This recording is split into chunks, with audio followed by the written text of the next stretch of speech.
मेरा नाम राकेश साहू है। पापा का नाम श्री रामानंद साहू, मम्मी का नाम श्रीमती फिरबाई साहू। मेरा इस साल पीएमटी 2010 में 28 रैंक है, ओबीसी रैंक 14 है। मेरे मम्मी पापा को जब पता चला कि मेरा इस साल 28 रैंक है तो वो तो खुशी के मारे उनकी आंखों में आंसू आ गए। मेरे पारिवारिक पृष्ठभूमि में मेरे पापा टीचर है, मम्मी हाउसवाइफ है। पीएमटी की पढ़ाई में वैसे तो फिजिक्स केमिस्ट्री में पूरा कॉन्सेप्ट बेस होता है, इस कारण से फिजिक्स केमिस्ट्री में पूरा कॉन्सेप्ट पर ही ध्यान देना चाहिए। बॉटनी जूलॉजी का जहाँ तक हो सके क्वेश्चन बार बार रिपीट करते हुए पढ़ना चाहिए। कोचिंग के अलावा मैं घर में 8 से 10 घंटा पढ़ता था।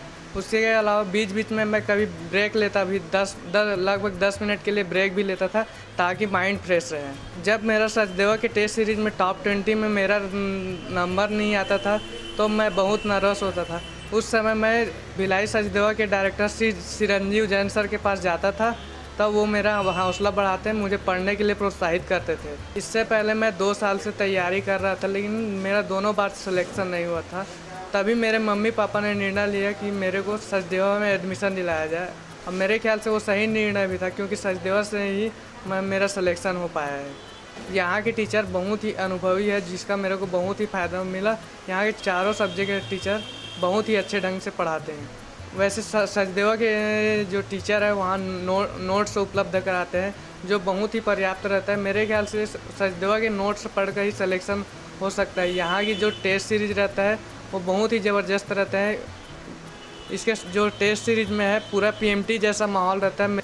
जब मैं पहला टेस्ट दिलाया था तो मुझे ऐसा लगा था कि मैं मेन पीएमटी दिलाने ही बैठा था। कभी कभी मेरा टॉप 20 में रैंक नहीं आता था, तब मैं बहुत नर्वस हो जाता था। तभी मैं ये निर्णय करता था कि जैन सर से मिलूं, और जैन सर के पास जाता था तो वो मेरे काउंसलिंग में बहुत अधिक प्रोत्साहित करते। जो लोग पीएमटी के ड्रॉप लेना चाहता है उसे मैं ये सलाह देना चाहता हूँ कि वे सचदेवा कॉलेज ज्वाइन करें, क्योंकि यहाँ का पढ़ाई का लेवल बहुत ही अच्छा है।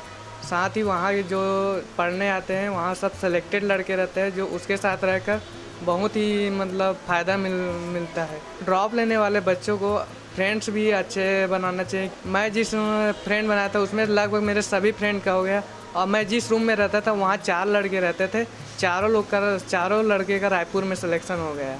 सचदेवा कॉलेज में जो स्टार ऑफ द वीक दिखाते थे उसे मुझे बहुत ही प्रोत्साहन मिलता था।